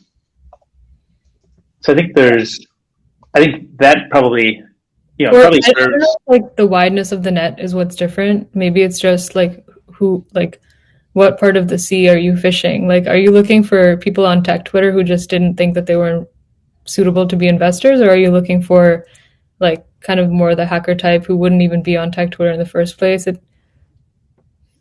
Like where you post and how you post as in like solicit interest in general. Yeah. And I think there's more, I think there's probably like more undiscovered, kind of not tech connected, interesting things in the world that are like underfunded. So in a sense, like it may be like more diffuse, but also, I mean, I don't mean to, weigh too much judgment, but like I think we generally know how to expand the current systems at their frontier, and like we should continue doing that. I think it's productive and helpful. But I think the thing that I find kind of inspiring and amazing is when somebody finds a way to like potentially scalably reach all kinds of new populations who don't self-identify and wouldn't otherwise self-select into such a thing. And the thing I find exciting about that is both it changes the nature of who can be included is one. And then I think it also changes because of the different backgrounds, perspective, life experience that those people will have. They're going to be connected to a different set of like opportunities to invest. Like things that don't look right up the middle. It's not Stanford, Google, startup. It's, maybe painter who then lived in Hawaii and then moved to Guatemala. And, I think those patterns I think there's probably opportunities that you discover by living those lives that are just like more deeply underappreciated and underinvested in. And so in a sense, I guess I find those ones are the ones that I'm drawn to, like, how does that work? I want to ask those questions. The other ones I think have value in the world. I don't dismiss that, but it's, in a sense, I'd say it's more well understood. And so, less the frontier of what intrigues me. Yeah, totally. I also do think of actually like who is, if we're talking about the frontier of investors, like who are the presumed LPs in these things? Are they just like other investors, or and then like who's funding them? Are they independently wealthy and they're just kind of interested in they have enough security in their lives now that they're kind of interested in discovering these like uncover turning over these unturned rocks and like finding interesting emerging managers and seeing what comes up? Because like for a normal person or even a lot of institutions, what is the appeal of doing something like this when you could either just invest in like a reliable public market strategy or something, or even in venture, but then like you would rather invest in the Sequoias of the world or like the mid-tier venture firms, even if you can't get allocation in those things. But like, what is the ecosystem around like the most emerging of the emerging investors? Kind of like, where do you trace the money? Right. Yeah, I mean, certainly the kind of like, anybody who can get access to be in Sequoia's fund would say yes, right? Big scale, small scale, you're going to make money. I think the large institutions need to deploy lots of capital in order for it to even make sense to spend the time. Mm-hmm. So I think those seem like unlikely direct sources, right? Yeah. But there's a whole category of, it's sort of, each scale down from Sequoias and the Princos, you have like a separate set of players who are operating kind of a different strategy, different game. Yeah. And it doesn't mean necessarily that it's just like a different game, really. It's not like a smaller version of the same game, it's a different game. Yeah. So like, who are the LP dollars into like, the emerging manager that Sahil discovers from, who's living abroad in Guatemala? Yeah. My guess is it's people who learn about something new through that person or through Sahil, and they're intrigued, and they say, I want to keep close to this concept. And somebody who's focused on this concept is going to help me learn faster. And maybe I'm a bigger fish in that pond. So maybe like, maybe I'm a bigger fish, and that's why I do it, because I want to see things earlier, which is kind of the traditional scout mechanisms. But I think there's also, there's kind of on the individual side, I think there are LPs and family offices that make sense. I think there's also larger scale managers who are, let's call it like mid scale, but still potentially premium tier, like that are, that want access to that information earlier. Mm-hmm. And so they would be a credible LP. And my understanding is most of the LPAs actually allow for somewhat larger scale, smaller funds, meaning like mid-scale funds, to carve out allocations to emerging managers. So that's, I think, part of the game, right? So, so then you'd be able to, in a sense, decentralize the decision-making to, somebody else who can then, decentralize it to Sahil and his, merry band of Slack emerging GPs. That's interesting. Yeah. I mean, that's just kind of like scouts all the way down. Mm-hmm. Like everyone's a scout for someone else, and then there's like the big honchos at the top, like A16C or whatever, that are looking for just more visibility. Like every level is held up by the level right above it. Yeah, exactly. Every layer is looking for information and earlier access, right? Mm-hmm. And it's actually a funny game. I think if you sort of look at it, you zoom out to the whole system, it's like if you're like a growth stage investor, you get all your signal from a certain set of, you're doing series Ds and E's and public stuff. You're getting signal from the C's and the B's. And if you're the C's and the B's, you're sort of getting signal from like, the seed funds who are doing, the seeds and seed extensions and such. And then if you're doing that, maybe you're getting signal from Y Combinator. And somewhat, I think, I don't know if it's surprising, but I think the lesson that I think a lot of the later stage people came to learn over the last, 10 years or so, is that, I'm not sure if it's fully understood yet, but like the people with the early relationship small checks really have a lot of ability to help with the decision-making process throughout rounds. Yeah. And so if you're a really late stage manager, you still need to be deeply connected and networked with people who are much, much earlier, because and you see this in YC themselves, right? YC started as like these 20K checks from Paul Graham's own account. And then they grew to like these 120K checks when they were backed by, a few other kind of capital providers. And those were the earliest checks, but they then wouldn't invest in the A because they're like, they don't want to provide signal. They don't want to be so explicit about signal to that. But over time, as they've grown and they've got a lot more external funds and their fund size has grown, they now will skip, I think, the A's and B's, but then they do come around on growth rounds. They may even do some ride along in A's and B's, if I understand. I don't know all of their financing strategy these days. But the early relationship actually lets them grow a big AUM later stage, set of relationships. Yeah. Because they have that, the early relationships with founders. Yeah. I think there's a lot of knowledge that like kind of upcoming angels can learn from, by kind of participating in these programs, and like a lot of maybe, bad habits that could be corrected by having something of like a Slack group with a few mentors who can help kind of direct, help you sort of avoid some of the common pitfalls and stuff. Yeah. Yeah. So I'm optimistic more knowledge getting out there, I think is generally a good thing for all levels. Excited about that. What else is happening on Twitter these days? Let's see.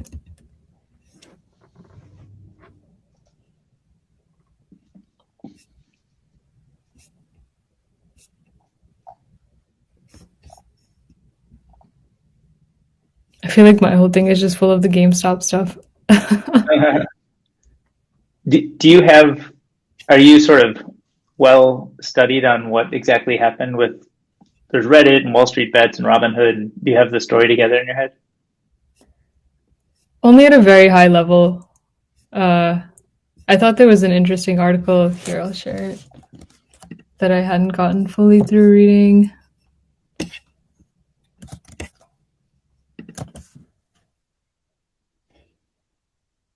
I'm not sure if this article said it or somewhere else, but it was like every stock is now Bitcoin. It's just like there's some funny like news clips going around where people are like, well, this is crazy, and like this is so inappropriate to be kind of thinking about the markets like this. But then on the other hand, people are like, everything is held together by like how much someone believes something is worth. Yeah. So it's just happening in ways people don't expect because of the strange like dynamics of online communities and what galvanizes people to believe in something or not. And like belief now doesn't just mean like, oh, I think this company is going to be, like producing X number of shirts in the next year, and so their valuation will go up or whatever. Like belief can now just be like, oh, I believe in this as sort of like a meme or a story that I want to be part of. Right. I mean, there's I think that's the most like interesting macro point about all of this. Right. It's just stripping down to what a market even is. Yeah, totally. And I think Bitcoin is like a very pure form of that idea, because it's just, it only is belief. It doesn't pretend to sell video games at a retail like location. There's nothing else to it but belief. I'm a little mixed on. I don't have the whole GameStop story. I've sort of just pieced together bits and pieces, but I'm a little mixed on like, I think the NASDAQ came out and said that they're going to like halt trading on certain things that they think are maybe, I don't know how they stated it. I don't want to misquote them, but yeah, NASDAQ monitors social media, halts trading. NASDAQ CEO Friedman says the exchange will halt trading in a stock if they link unusual activity to social media chatter. That, at least as a headline, that idea seems, I mean, on the surface of it, you could say, okay, good, like step in and fix things that are out of whack. You know, I'm not so free market to say just like let everything, you know, run roughshod over, but like there's implications to this that I don't know, like there's like I guess I'm uncomfortable with it either way. Wow. Because if online chatter like link unusual activity to social media, that could be so many things. Right. Like, yeah, this is why it was interesting that Darcy had brought up social plus money and like all of these things happening. I mean, that's kind of all of those communities are also online chatter about stocks. That's the whole point of them. I don't think that's wrong. Right. Oh, we should invite David McDonough on to talk because he must be deep with opinions on this stuff, right? Because he's you know he's building common stock, right? Yeah. And common stock is it's termed investing knowledge. Common stock. I'm pulling up the website. Investing knowledge shared, backed by actual track records linked to existing brokerage accounts. And if I understand, I mean I've seen a few iterations of exactly how this works, but I think you have to link a trading account and then they broadcast all your trades. And I think it's done, it's you know, not in dollar value maybe, but in like percent of portfolio or something. Oh, interesting. Okay. So that, and then I think other people can follow along with your trades and maybe even execute the same trades. Yeah. So you can imagine somebody gaining clout, like effectively somebody connects to a brokerage account, builds a following on common stock. And I'm just speculating how common stock may work. I don't know for sure because I haven't caught up with David in a while. But then you amass a bunch of followers on common stock, and then as you trade, people mirror your trades with their portfolio, which means now the power of one person's trade is just amplified like easily many times over. Yeah. It can't be so, I mean, that's kind of like an extreme version of the social media chatter, just like throw your hat in with somebody else. But I mean, you know, the obvious first question I would ask is like, how do you prevent trading outside of that account? Like maybe you express certain trades there, but then your real levered trades are happening in some account that's not linked. Yeah. So you're actually profiting. It's like almost like you're profiting off of the fact that you have that clout. But I mean, I would say like, you know, again, this is not commentary on the specifics of common stock because I don't know the specifics of what they're doing. I'd love to talk to David more about it. But it's kind of like a very explicit, highly liquid transactional version of maybe what otherwise happens in social media chatter, right? Just like makes that process more of a tighter feedback. Yeah. Yeah, totally. But I think the idea of like helping people, I don't even know what I think about all this stuff. Yeah. Because I was talking with a friend about it earlier today. Like, I can appreciate the attempt at market integrity checks. Like, I think we've seen examples where kind of market integrity is not maintained. Yeah. And so having some sorts of checks and balances seem, you know, I can appreciate the attempt to do that, but I don't know how I think in the world 50 years ago, you could kind of easily draw lines, and there's probably a bunch of bad behavior that happened, but it kind of wasn't as visible. And now, you know, everything's visible, and the lines, it's not clear how to draw them. And it's clear when you draw them incorrectly or when you draw them in a way which unfairly biases some group, you can easily see that inequity and call it out. Yeah. So, even the definition of who defines market integrity and what things fall under market integrity are, they're very, I said, I can appreciate the attempt at market integrity checks, but I don't know how you draw lines here. And he said, What is market integrity? Protect Wall Street hedge funds? Who said that? A friend of mine on Signal. Yeah. I think I've been hearing like similar sentiments. I think the Bloomberg opinion article I linked is interesting at the bottom here, this part. GameStop is just a game. I got hit with a paywall here. Oh, did you? Are you subscribed?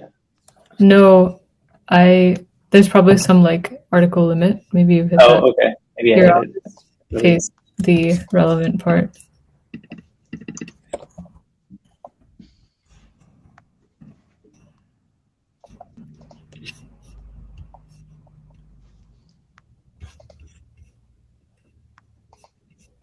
Oh, sorry. This was actually it.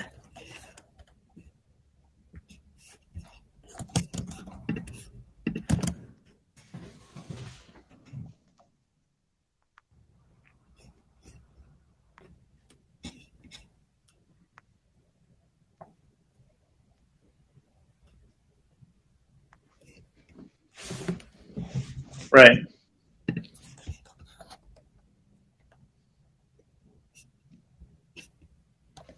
Yeah.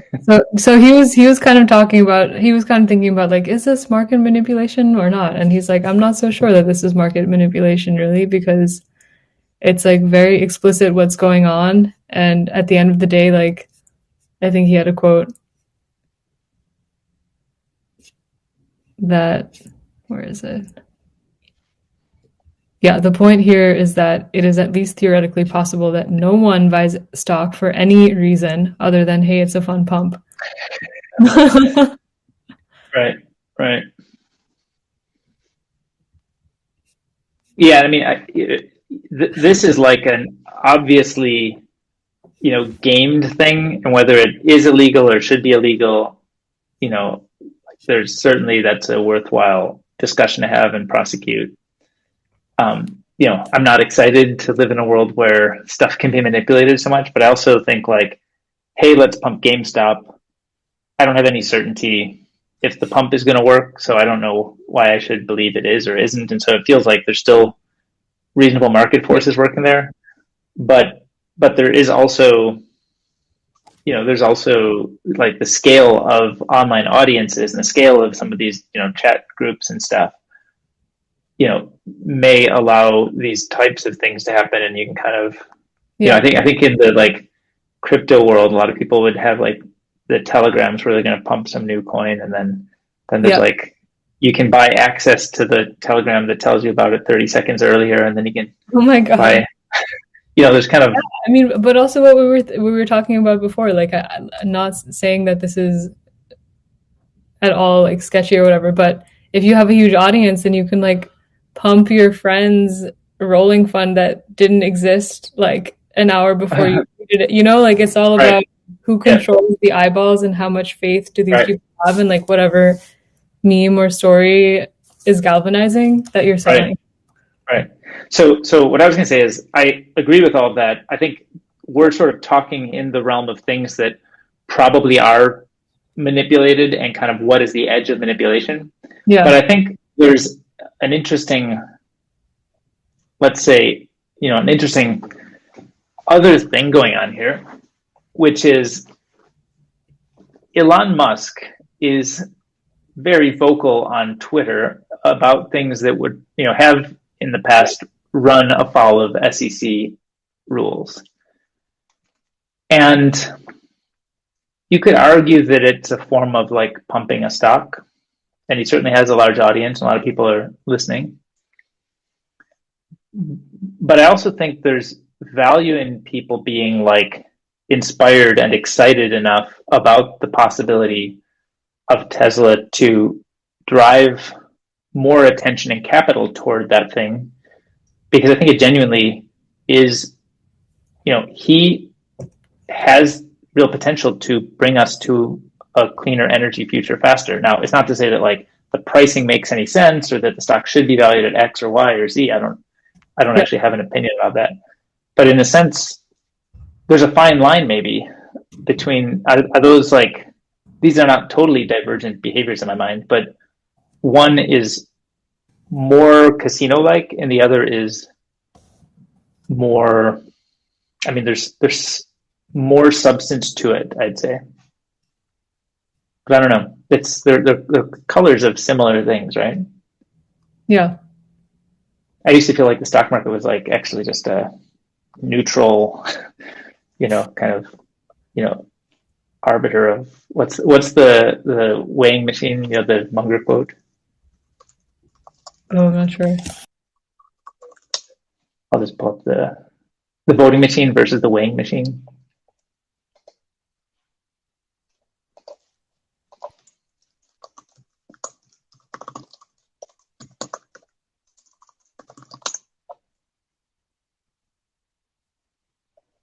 Benjamin Graham. What does Benjamin Graham mean when he says, in the short run, the market is a voting machine, but in the long run, it is a weighing machine? So Benjamin, this is from on Quora. I'll share the link there. Benjamin Graham's landmark work, Security Analysis, came close to the end of the Great Depression. He must have been obviously been pained by how the bubble formed before 1929 and how far it went the other direction through 1933. The quote is about a cautionary tale of not following market's fads. The market behaves like a popularity contest in the short term. Prices change rapidly based on the environment, while the underlying value doesn't change. People could chase fads, and there could be various ways a stock might be manipulated in the short term. Traders could also move in and out based on a number of factors that have little to do with the value of the company. For instance, a trader could sell Google Inc. shares just because Apple had a bad quarter. Social psychology rules. Thus, it is a voting machine. However, if you measure over a 10 to 20 year period across multiple business cycles, the psychology factor gets subtracted out and the price movement would mostly reflect the real value of the company. The real value of the company can be measured through a number of metrics, including cash flow, returns on investment, margin, and EBITDA. So yeah, I think the stuff that Elon Musk is doing, has flavors of GameStop, but I would say it's actually much more legitimate, but I'm not sure how to draw the lines around it. Yeah.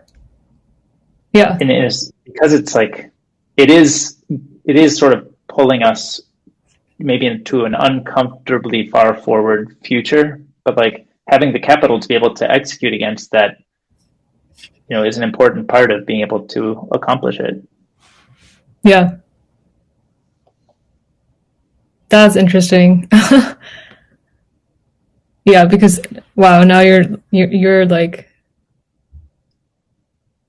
thinking of it in an even more zoomed out kind of like means to an end lens. Like, first of all, it's hard enough to discern what kinds of kind of market storytelling, pandering, collective belief stuff is kosher versus not.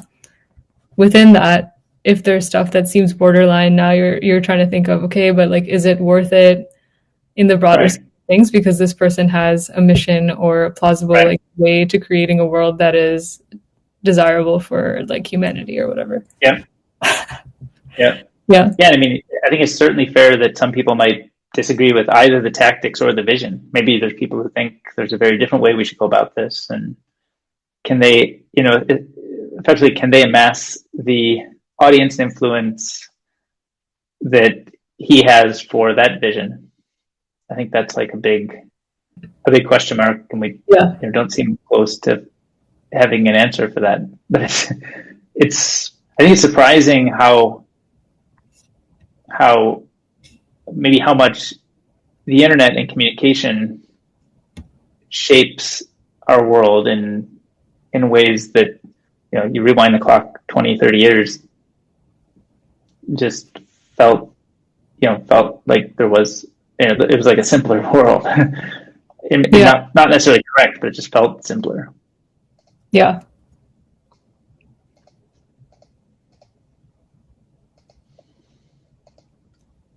I wonder what the flip was or is.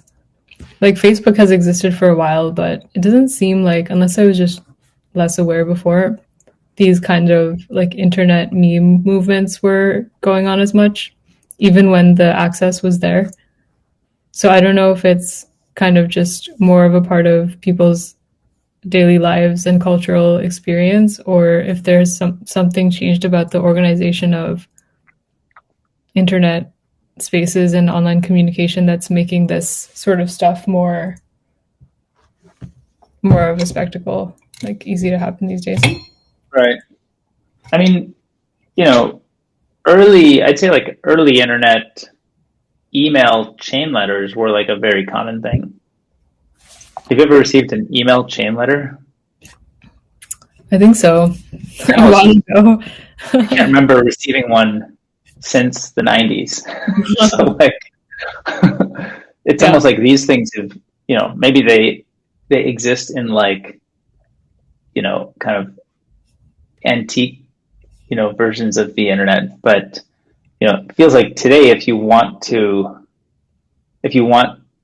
create a movement online, like email chain letters are not a particularly appropriate, it's not going to be a particularly effective way to do that. Yeah. I think, meme sharing on Twitter or TikTok or wherever, to me seems like, it's a form of what we used to have as, chain letters on email.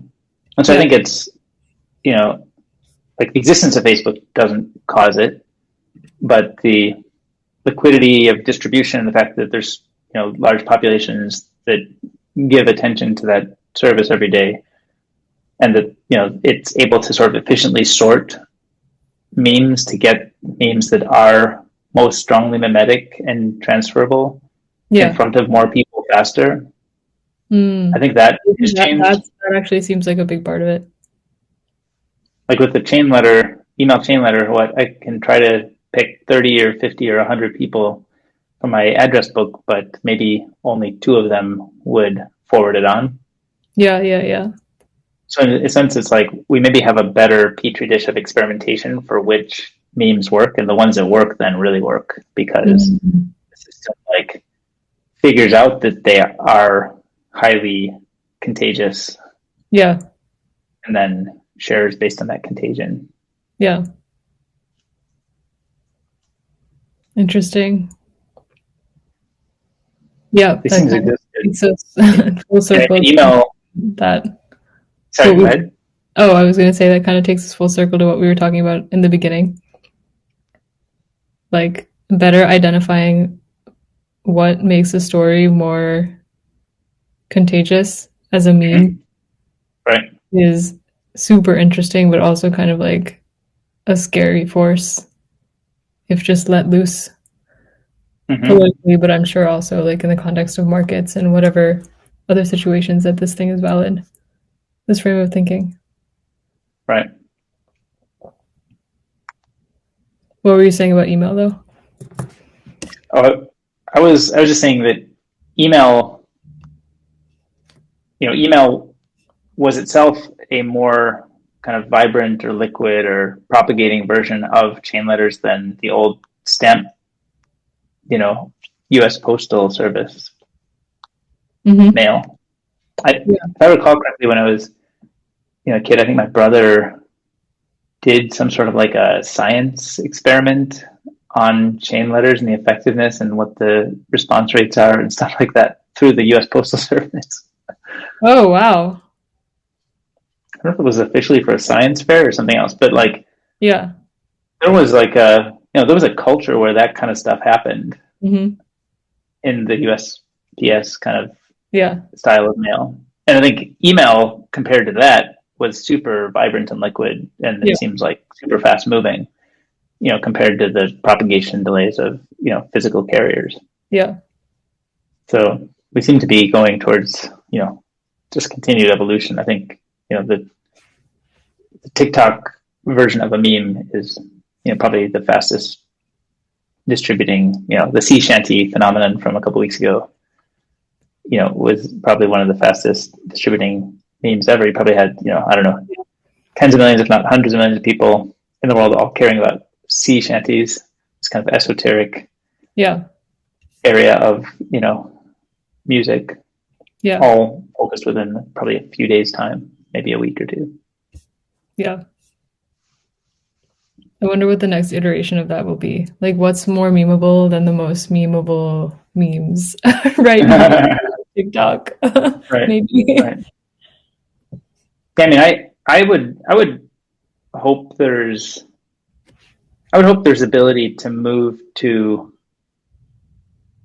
Yeah, I mean, I think, TikTok may be. I'm not going to say it's the end state, but like, video that observes your behavior, that decides to reshare or not based on your consumption behavior and not your explicit action. So you're in the video format, no explicit action, and the sharing decisions are made based on that. Like, it seems like you've sort of like optimized all of the vectors for the fastest transmission of memes possible. That's what it seems. Like, it could get faster than that. I don't know. Right. And so, yeah, I mean, I'm sure somebody will come up with some way. I mean, you go into like a VR world, or you're wearing some headset. Like, I wouldn't ever call it like perfected or done, or there won't be more. But like, I think the opposing direction is kind of what's, I think the opposing direction has not yet really been figured out. Like, what does like slower pace of distribution and the higher quality thresholds and sort of, I think the internet, for all of its ability, its presumed ability to find the diamonds in the rough, I think, given the way attention and memes work, the kind of, the diamond in the rough, the needle in the haystack is, surprisingly kind of vacant, or not. I mean, the internet should provide this super deep, this rich kind of ecosystem where, billions of organisms and ideas each find their own small collectives that wouldn't otherwise be able to connect. Instead of that thing, back towards the like direct relationship, creator, consumer, newsletter type world, which I wonder what that'll be for like more synchronous interaction. So if it's like newsletter for more content consumption versus like if TikTok memes or like VR memes are one end and like long form text is the other end. But what about in terms of like fast paced interactions between people? Right. Yeah. Like, what will that be? Just like a splintering of communities in different private chats on the internet, and you find your private chat community, or I don't know. I think it would be interesting if there's so much of communication happens in private today, and so much sharing and, what might otherwise be considered publishing actually happens in like private spaces with, call it medium-sized audiences. They're not fully private, but they're not like open internet. And I wonder, I've always thought it'd be fascinating if you could somehow bundle all of that stuff for yourself, so that like I'm in whatever, half a dozen Slack groups. What if I could just search across all of my Slack groups? I think that'd be like an amazing knowledge repository of stuff that's all relevant to me, connected to people I, know or have context on. Interesting. So break down those membranes like at the individual level, like for each individual who's connected to various nodes. Like, those nodes don't have to all be connected to one another just because they share me or you in common, but like for us to be able to see across them. Yeah. And if more of the world's kind of signal lives in those places today, then maybe lives on the public internet.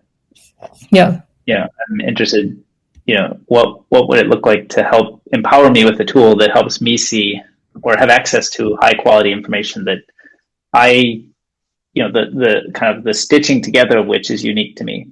Yeah. Like, there's probably a vanishingly small number of people who are in exactly the same Slack communities and no other ones and no fewer.